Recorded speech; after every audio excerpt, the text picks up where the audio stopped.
أعوذ بالله من الشيطان الرجيم بسم الله الرحمن الرحيم فلا تطع المكذبين ودوا لو تدهن فيدهنون ولا تطع كل حلاف مهين هماز مشاء بنميم مناع للخير معتد أثيم عتل بعد ذلك زنيم أن كان ذا مال وبنين إذا تتلى عليه آياتنا قال اساطیر الاولین سنسمہ علی الخرطوم۔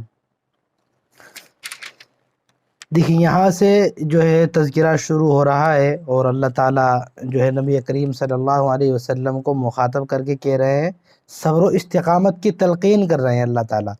ہم نے آپ کو بتایا تھا کہ اس صورت میں 3 ٹاپک اور 3 موضوع ہیں۔ پہلا کیا ہے کہ مخالفین جو اعتراضات کرتے تھے ان کا جواب دیا گیا ہے۔ آپ کو مجنون کہتے تھے تو اللہ تعالیٰ نے ایک دم شروع میں ہی نفی کر دی، ما انت بنعمت ربک بمجنون، کہ اللہ کے فضل سے آپ مجنون نہیں ہیں، آپ کے اندر دیوانگی نہیں ہے، اور عنقریب یہ لوگ جان بھی لیں گے کہ دیوانہ کون ہے، انہیں جو ہے پتہ چل جائے گا۔ اور دوسرا ان کو تنبیہ اور نصیحت بھی کی گئی ہے، آگے بھی آ رہی ہے اور پیچھے بھی جو ہے ان کو ڈرایا دھمکایا گیا تھا۔ اور تیسرا نبی کریم صلی اللہ علیہ وسلم کو صبر و استقامت کی تلقین بھی کی گئی ہے، آپ کو جمے رہنے کو کہا گیا ہے کہ آپ اپنے کام پر جمے رہیے، ان کی باتوں میں مت آئیے گا۔ تو دیکھیے اللہ تعالیٰ کہہ رہے ہیں فَلَا تُطِعِ الْمُكَذِّبِينَ، پس آپ بات نہ مانیے ان کی جو جھٹلا رہے ہیں۔ مکذب کہتے ہیں جو جھٹلانے والا ہوتا ہے۔ فلا تطع، اطاعت کرنا، بات ماننا، کہ آپ بالکل ان کی بات نہ مانیے، بات مت مانیے جو آپ کو جھٹلا رہے ہیں۔ کیا کہتے تھے وہ یہی کہتے تھے کہ وہ جو ہے تھوڑا سا کمپرومائز کر لیتے ہیں ہم لوگ، اور جو ہے آپ تھوڑا سا کم کر دیجئے، برا بھلا مت کہا کیجئے آپ ہمارے معبودوں کو، اور جو ہے ان کے بارے میں آپ یہ مت کہا کیجئے کہ یہ کچھ نہیں کر سکتے، آپ یہ سب مت کہا کریں، بلکہ جو ہے آپ تھوڑا سا کمپرومائز کر لیں۔ سورہ کافرون کے اندر باقاعدہ وہ بیان کیا گیا ہے، وہ تو اسی سینس میں نازل ہوئی تھی، یہاں پر یہ الگ ہے۔ تو اللہ تعالیٰ یہ بھی آگے جو ہے فرما رہے ہیں وَدُّوا لَوْ تُدْهِنُ فَيُدْهِنُونَ، یہ تو یہ چاہتے ہیں، ودو یہ لوگ کیا چاہتے ہیں، لو تدہنو کہ تم ڈھیلے پڑ جاؤ، اگر فیدہنون تو یہ بھی ڈھیلے پڑ جائیں گے۔ اب ادھنا کا ڈھیلا پڑنا ترجمہ ہوا، یہ اس وقت کا ہے، لیکن آج کے دور میں آپ کمپرومائز ترجمہ کر لیجئے، وہ بالکل سیٹ بیٹھے گا کہ اگر آپ تھوڑا سا کمپرومائز کر لیں فیدہنون تو وہ لوگ بھی جو ہے کمپرومائز کر لیں گے، ٹھیک ہے۔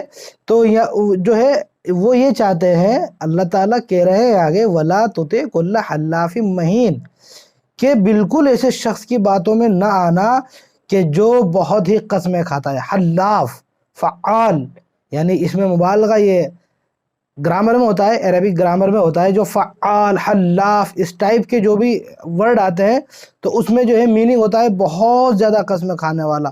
غفار، دیکھیے اسی پیٹرن پہ ہے نا، بہت معاف کرنے والا۔ قہار، بہت زبردست۔ تو سیکنڈ لیٹر پر اگر جو ہے تشدید ہوتی ہے، غفار، قہار، حلاف، آگے بھی آئے گا ہماز، مشاء، تو یہ سب عربی گرامر میں ہوتا ہے، کسی چیز میں بہت زور دے رہے ہیں آپ۔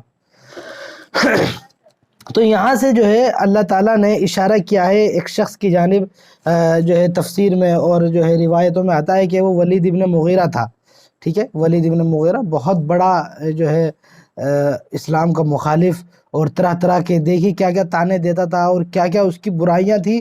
تو اللہ تعالیٰ نے خاص طور سے اس شخص کو اور باقی جو بھی ان صفات کا حامل ہوگا، اس کا نام تو نہیں لیا یہاں پہ، لیکن جو اس کی صفات تھی، جو اس کے اندر چیزیں تھی، وہ سب اللہ تعالیٰ نے یہاں پر کھول کر بیان کر دیے، گویا اس کو قیامت تک کے لیے اللہ تعالیٰ نے رسوا کر دیا، بے عزتی۔ اب کوئی بھی پڑھے گا تو اس کی قیامت تک جو ہے بے عزتی ہوگی۔ اس کی صفات کیا کیا بیان کی اللہ تعالیٰ نے، وَلَا تُطِعْ، اور اے نبی کریم صلی اللہ علیہ وسلم بالکل ایسے شخص کی باتوں میں نہ آنا، کل حلاف، جو بہت قسمیں کھانے والا ہو، مہین، بے وقت شخص ہے وہ، مہین کہتے ہیں بے عزت، ذلیل، کمینہ، بے عزت ہے وہ، حماز، منہ پر تانے دیتا ہے، حماز بولتے ہیں منہ پر تانے دینا، نبی کریم صلی اللہ علیہ وسلم کو منہ پر تانے دیتا تھا، مشاء بنمیم، اور چغلیاں لگاتا پھرتا ہے۔ مشاء چلنے والا ہوتا ہے چغلیوں کے ساتھ، مطلب کہ وہ چغلیاں لگاتا پھرتا ہے، مناع للخیر، اور اچھائیوں سے روکتا ہے، بھلائیوں سے روکنے والا ہے، معتدن، اعتدا سے بنا ہے کہ بہت ہی زیادہ زیادتی کرنے والا ہے، اسیم گناہ گار بھی ہے۔ کتنی صفتیں بتائی ہیں، عتل آگے بھی بتایا کہ وہ بد مزاج ہے، یہ سب صفات ہیں۔ اور اس کے بعد بعد ذالک زنیم، اس کے بعد وہ بد اصل بھی ہے، یعنی اس کے خاندان واندان کا کوئی پتہ نہیں ہے، بد اصل، اپنے یہاں جو ہے حرامی وغیرہ بولتے ہیں کہ وہ بد اصل ہے۔ بعد ذالک زنیم، نچلے نسب والا ہے۔ تو نبی کریم صلی اللہ علیہ وسلم کو جب اتنی تکلیفیں دی گئی تو اللہ تعالیٰ نے قیامت تک کے لیے اس کو جو ہے بے عزت کر دیا۔ جیسے مثال کے طور پر کوئی شخص کسی شخص کے بارے میں آپ کچھ کہیں اور اس کو جو ہے آپ مستقل ذلیل کرنا چاہیں تو آپ اس کی ویڈیو یوٹیوب پہ ڈال دیجئے مثال کے طور پر، وہ ہمیشہ ہمیشہ کے لیے بے عزت ہو جائے گا، کوئی بھی دیکھے گا۔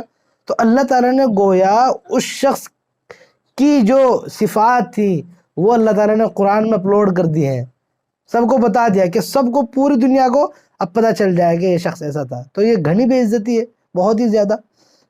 اور یہ سب کیوں کرتا تھا وہ؟ ان کان ذا مال و بنین، اس کا گھمنڈ تھا، تکبر تھا اس کو کہ وہ بڑا مال والا اور بڑے جو ہے بڑی اولاد والا ہے۔ اس کے جو ہے کافی بیٹیاں اور جو ہے لڑکے تھے، لیکن انہی کے لڑکے تھے حضرت خالد بن ولید رضی اللہ عنہ، جن کو سیف من سیوف اللہ کہا گیا ہے، یعنی اللہ کی تلواروں میں سے ایک تلوار ہے۔ حضرت خالد اسلام لانے سے پہلے اسلام کے سخت ترین مخالفوں میں شمار ہوتے تھے، جیسے حضرت عمر تھے، حضرت عمر رضی اللہ عنہ بہت شدید ترین مخالف تھے، یہاں تک کہ انہوں نے جو ہے اپنی بہنوں وغیرہ کو بھی مارا، تو بہت جو ہے مخالف تھے۔ لیکن اسلام جب ان کے اندر آیا تو انہوں نے وہ خدمت کی جو دوسرے صحابہ کو نہیں مل سکی۔ حضرت خالد بن ولید رضی اللہ عنہ جس جنگ میں جاتے تھے وہ جنگ جیت جاتے تھے۔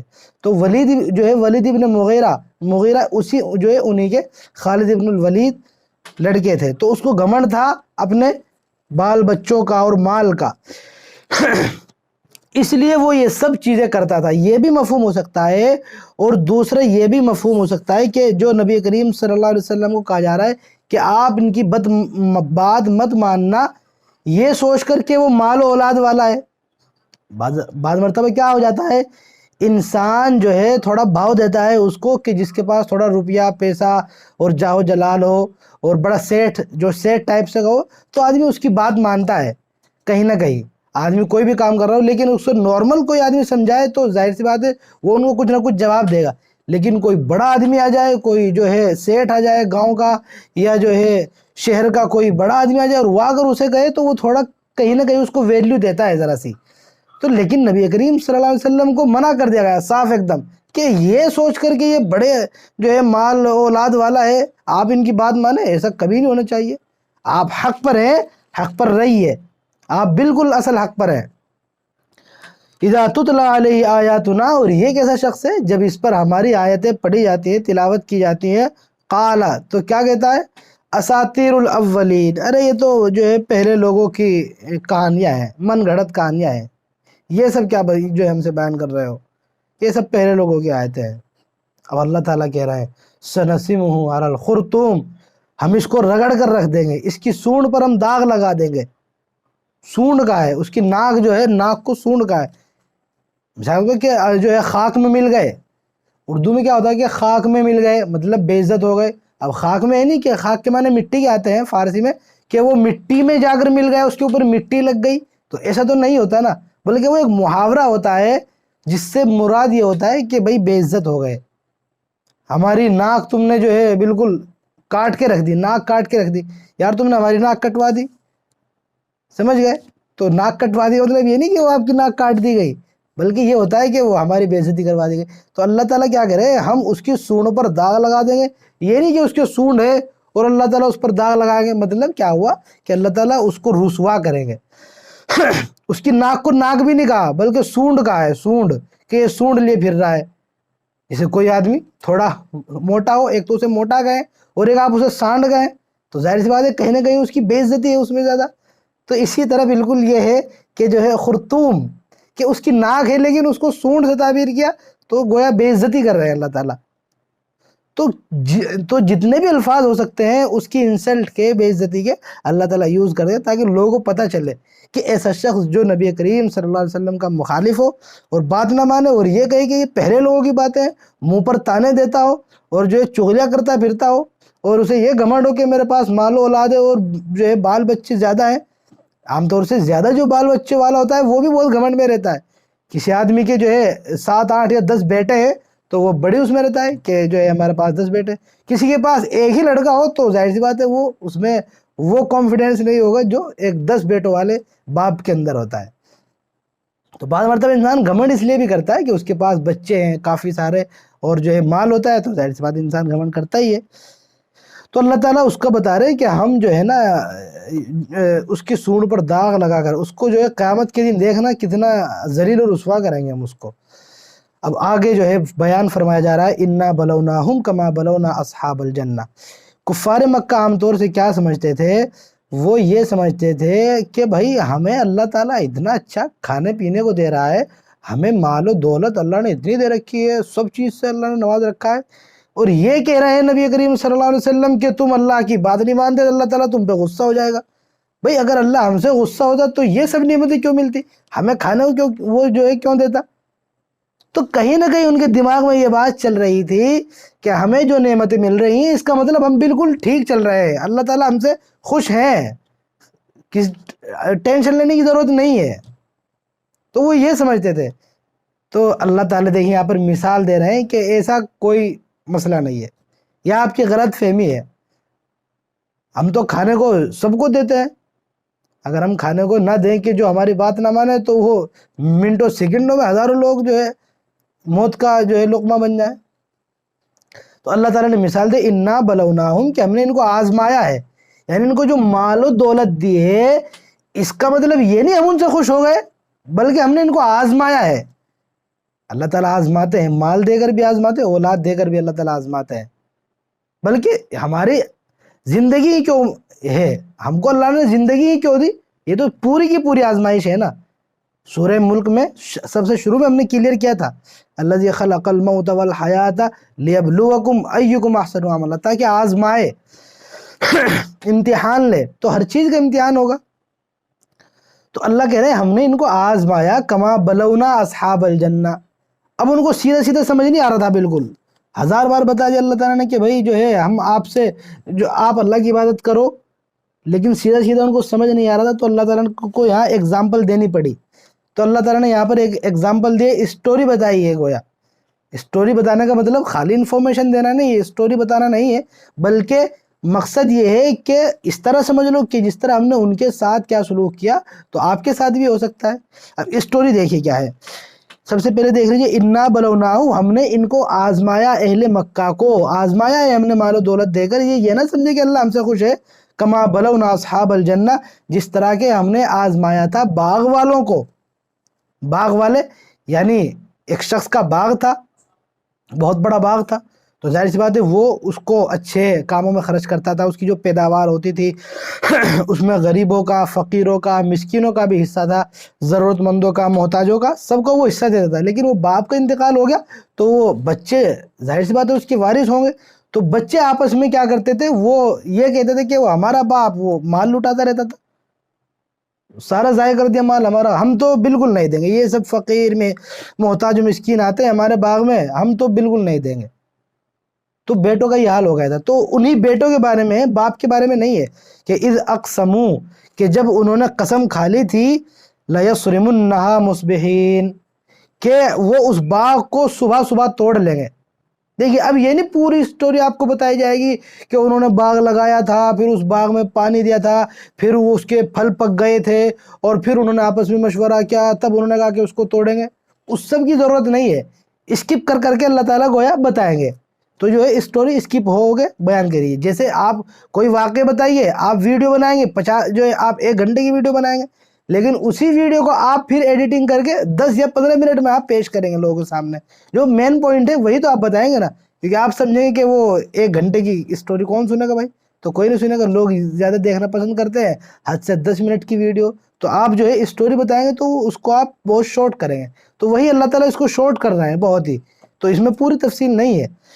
کہ جب انہوں نے قسم کھائی لیسرمنہا کہ وہ ضرور بھی ضرور اس کو توڑ لیں گے مصبحین صبح صبح، یعنی انہوں نے قسم کھائی تھی، ولا یستثنون، لیکن وہ یہ بات کہتے ہوئے کوئی استثناء نہیں کر رہے تھے، یعنی یہ نہیں کہہ رہے تھے کہ اگر اللہ تعالیٰ نے چاہا تو ہم توڑ لیں گے، انشاءاللہ گویا نہیں کہہ رہے تھے۔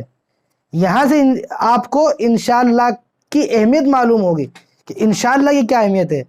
ہم جو اس میں بولتے ہیں نا کہ بھائی کل جو ہے ہم تفسیر کریں گے، یہ تو انشاءاللہ نہیں کہا تو ظاہر سی بات ہے کہ گویا ہم یہ چاہ رہے ہیں کہ ہم اپنے بلبوتے پہ کریں گے، اس میں اللہ تعالیٰ چاہے نہ چاہے ہم تو کر کے رکھیں گے، تو ظاہر سی بات ہے وہ غلط ہے۔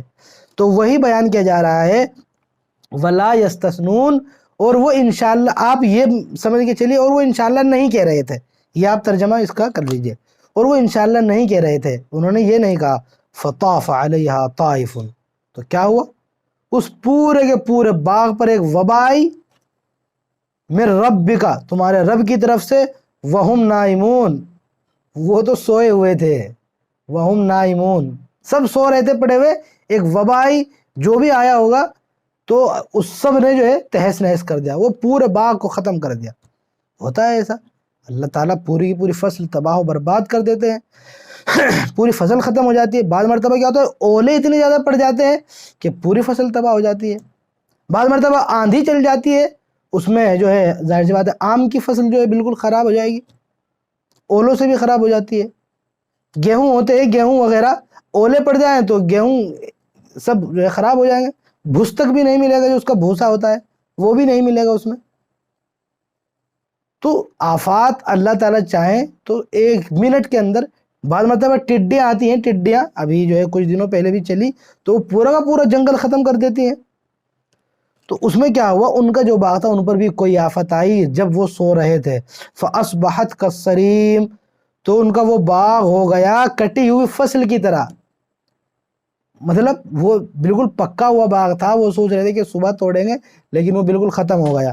فَتَنَادَوْا مُصْبِحِينَ، پھر انہوں نے آپس میں ایک دوسرے کو پکارا صبح صبح، کیا کہا انہوں نے، أَنِ اغْدُوا عَلَىٰ حَرْثِكُمْ، کہ چلو بھائی کھیت میں چلو، أَنِ اغْدُوا، کہ چلو عَلَىٰ حَرْثِكُمْ، اپنے کھیتوں میں چلو، کھیت میں چلتے ہیں، إِن كُنتُمْ صَارِمِينَ، اگر پھل توڑنے ہوں تو چلو بھائی کھیت میں چلتے ہیں۔ فَانْطَلَقُوا، چنانچہ وہ چلے، وَهُمْ يَتَخَافَتُونَ، آپس میں کیا باتیں کر رہے تھے، وہ آپس میں چپ کے باتیں کر رہے تھے، اللہ يدخلنها اليوم علیکم مسکین، کہ آج کوئی فقیر نہیں آنا چاہیے یہاں پہ، بھیکاری یہاں پر جو ہے محتاج اور ضرورت مند بالکل نہیں داخل ہونا چاہیے۔ اور صبح کا پلان انہوں نے اسی لیے بنایا تھا کہ صبح صبح کون بھیک مانگتا ہے بھائی، تو انہوں نے پلان بھی اسی لیے بنایا تھا صبح کا کہ وہ آج جو ہے کوئی مسکین داخل نہ ہو۔ وغدوا علی حرد قادرین، اور وہ بڑی تیز تیز چل رہے تھے، غدوا علی حرد، بہت تیز تیز چل رہے تھے، قادرین، سوچ رہے تھے کہ بس آج تو توڑ لیں گے جا کر باغ ہم۔ فلما رأوها، لیکن جب انہوں نے اس باغ کو دیکھا، اب یہ نہیں یہاں پر اللہ تعالیٰ یہ بھی کہیں کہ چنانچہ وہ اپنے باغ میں پہنچ گئے اور پھر انہوں نے اس کو دیکھا، تو ظاہر سی بات ہے وہ پہنچ گئے تبھی تو دیکھا ہوگا۔ تو جب انہوں نے اس باغ کو دیکھا، قالو، کہنے لگے، انا لضالون، ارے ہم راستہ بھٹک گئے کیا، ہم غلط باغ میں آ گئے کیا، صبح صبح ہم نکلے تو ہو سکتا ہے وہ لائٹ وغیرہ تو ظاہر سی بات اس وقت نہیں ہوتی تھی، اور جنگلوں میں کہاں ہوتی ہے لائٹ، تو ہو سکتا ہے کہ ہم راستہ بھول گئے، ہمارا تو باغ نہیں ہے بھائی یہ، لیکن ان کو پھر پتہ چلا غور کیا رہی ہے ہمارا ہی ہے۔ تب کہہ رہے ہیں کیا، بل نحن محرومون، ارے ہم تو بھائی لٹ گئے، پٹ گئے، محرومون، ہم تو لٹ گئے۔ قال اوسطهم الم اقل لكم لولا تسبحون، اب ظاہر سی بات ہے ہر بھائی ایسا نہیں ہو سکتا نا، بھائیوں کا مزاج الگ الگ ہوتا ہے، تو یہ نہیں کہ وہ سب کے سب بھائی جو ہے ایسے تھے کہ بھائی آج کوئی مسکین نہیں آنا چاہیے، بلکہ ایک بھائی شریف تھا ان میں، وہ ان کو یاد دہانی بھی کراتا رہتا ہے کہ بھائی تمہارے باپ جو کرتے تھے وہ بہت ہی اچھا کرتے تھے، جو ہے آپ جو ہے ایک جو ہے غریبوں کا، مسکینوں کا کھانا نکالتے رہو، ان کو غلہ دیتے رہو، تو ان کو سمجھاتا رہتا تھا۔ تو وہی کہہ رہے ہیں قال اوسطہم، ان میں جو سب سے اچھا تھا نا بھائی، اس نے کیا کہا، الم اقل لکم، کہ تم سے کہا نہیں تھا میں نے، لولا تسبحون، کہ تم تسبیح کیوں نہیں کرتے، اللہ تعالیٰ کا ذکر کیوں نہیں کرتے تم، انشاءاللہ تو کم سے کم کہہ لیا کرو، ہم نے تمہیں سمجھایا تھا۔ قالوا سبحان ربنا انا كنا ظالمین، تو پھر ان کو سمجھ میں آیا کہ بھائی یار آپ نا بالکل ٹھیک کہہ رہے تھے. قالو تو کہنے لگے سبحان ربنا کہ ہم اپنے پروردگار کی تسبیح کرتے ہیں, انا کننا ظالمین یقیناً ہم نے ظلم کیا ہے, ہم ظالم تھے, ہم سے غلطی ہوئی ہے. اب تو احساس ہو گیا نا, چونکہ اب تو واپس نہیں آ سکتا. انہیں پتہ بھی چل گیا ہے کہ کوئی آسمانی آفت آئی ہے جو اللہ تعالیٰ ہی بھیج سکتے ہیں. تو ظاہر سی بات ہے انسان ایسے موقع پر مجبور ہو جاتا ہے ماننے کے لیے کہ ہاں جو ہے اللہ تعالیٰ ہی نے کیا ہے, اور پھر وہ پلٹ آتا ہے. فَأَقْبَلَ بَعْضُهُمْ عَلَى بَعْضٍ يَتَلَاوَمُونَ پھر وہ ایک دوسرے کو ملامت کرنے لگے کہ یار کم سے کم تم تو بتا دیتے. تو یہ نہیں کہ آدمی خود اپنی ذمہ داری لے, بلکہ ایک دوسرے بھائی کو وہ کہنے لگے کہ تمہاری وجہ سے یہ سب ہوا ہے, تم اگر تم توجہ دلا دیتے تھوڑی سی تو یہ سب نہ ہوتا. قالوا یا ویلنا انا کننا طاغین پھر ان سب نے کہا یا ویلنا افسوس ہے بہت, یا ویلنا ہائے ہلاکت, انا کننا طاغین ہم سب نے جو ہے بہت سرکشی ہم نے کی ہے. طاغین طغا کے معنی آتے ہیں سرکشی کرنا. اذهب الى فرعون انه طغى قرآن کریم میں ہے کہ جاؤ فرعون کی طرف, وہ بڑا سرکش ہو گیا ہے. حضرت موسیٰ کو اللہ تعالیٰ نے کہا تھا کہ جاؤ, ٹھیک ہے, تو وہی ہے طاغین کہ وہ جو ہے ہم بہت سرکش ہو گئے. عسى ربنا ان يبدلنا خيرا منها لیکن ہمیں امید ہے کہ اللہ تعالیٰ ہمیں اس سے بھی بہتر باغ عطا فرمائیں گے. عسى ربنا, اب دیکھیے انسان ایسے موقع پر اللہ تعالیٰ کی طرف آتا ہے, کہہ رہے ہیں کہ جو ہے ہمیں عسا ہو سکتا ہے کہ ہمارا رب ہمیں اس کے بدلے بہتر باغ دے. انا الی ربنا راغبون ہم اپنے رب کی طرف رجوع کرتے ہیں, اللہ تعالیٰ سے ہم توبہ کرتے ہیں. چنانچہ انہوں نے توبہ کر لی. تو یہ اسٹوری تھی. اب اللہ تعالیٰ نے یہاں پر اسٹوری کا اینڈ ہو گیا, ٹھیک ہے. تو اللہ تعالیٰ کہہ رہے ہیں کہ یہ اسٹوری دیکھیے, اس سے آپ نصیحت حاصل کیجئے. کذالک العذاب, یہ ہے عذاب, اس ٹائپ کا ہوتا ہے عذاب. ہم چاہیں تو ایک سیکنڈوں میں ہلاک کر دیں. تو تم اگر یہ سوچ رہے ہو کہ ہم نے تمہیں مال و دولت دے رکھی ہے, یہ سب اس بات کی علامت ہے کہ ہم تم سے خوش ہیں, اس غلط فہمی میں ہرگز مت رہو. عذاب اس ٹائپ کا ہوتا ہے, اور یہ تو خالی دنیا کا عذاب ہے. ولا عذاب الآخرت اکبر, آخرت کا عذاب تو اس سے کہیں زیادہ بڑا ہے. یہ تو کچھ بھی نہیں ہے. یہ تو ہو سکتا ہے کہ اگلے سال اللہ تعالیٰ جو ہے اس سے اچھی فصل عطا فرما دیں گے.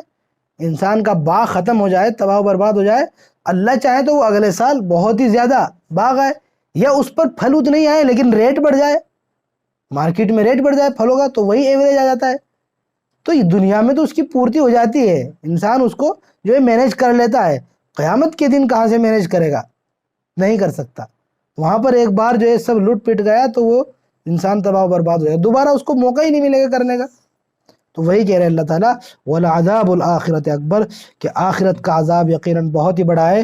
لَوْ كَانُوا يَعْلَمُونَ کاش کہ یہ لوگ جان لیں. کفار مکہ سے مخاطب ہے کہ یہ انہیں جان لینا چاہیے کہ اللہ جو ہے آخرت کا عذاب بہت بڑا ہے. اس لیے چپ چاپ نبی کریم صلی اللہ علیہ وسلم جو کہہ رہے ہیں ان کی بات مانو. ہم تمہیں مال و دولت دے رہے ہیں, یہ مت سمجھو ہم خوش ہیں, بلکہ ہم آزماتے ہیں. انما اموالکم و اولادکم فتنۃ, اب فتنہ اردو میں فتنہ آتا ہے, لیکن عربی میں فتنے کے معنی آزمائش کیا آتا ہے کہ مال و اولاد یہ سب جو ہے کیا ہے, آزمائش ہے. تو یہاں پر یہ اسٹوری بتا کر اللہ تعالیٰ گویا نبی کریم صلی اللہ علیہ وسلم کو مخاطب کر رہے ہیں. کفار مکہ سے بھی کہہ رہے ہیں کہ جو ہے آپ جو ہے صحیح راہ پر آ جاؤ اور صحیح بات مانو, اللہ تعالیٰ کو مانو. تو یہ ہمارا جو ہے رکوع مکمل ہو گیا. اللہ تعالیٰ سے دعا کریں کہ اللہ تعالیٰ ہم سب کو عمل کرنے کی توفیق نصیب فرمائے.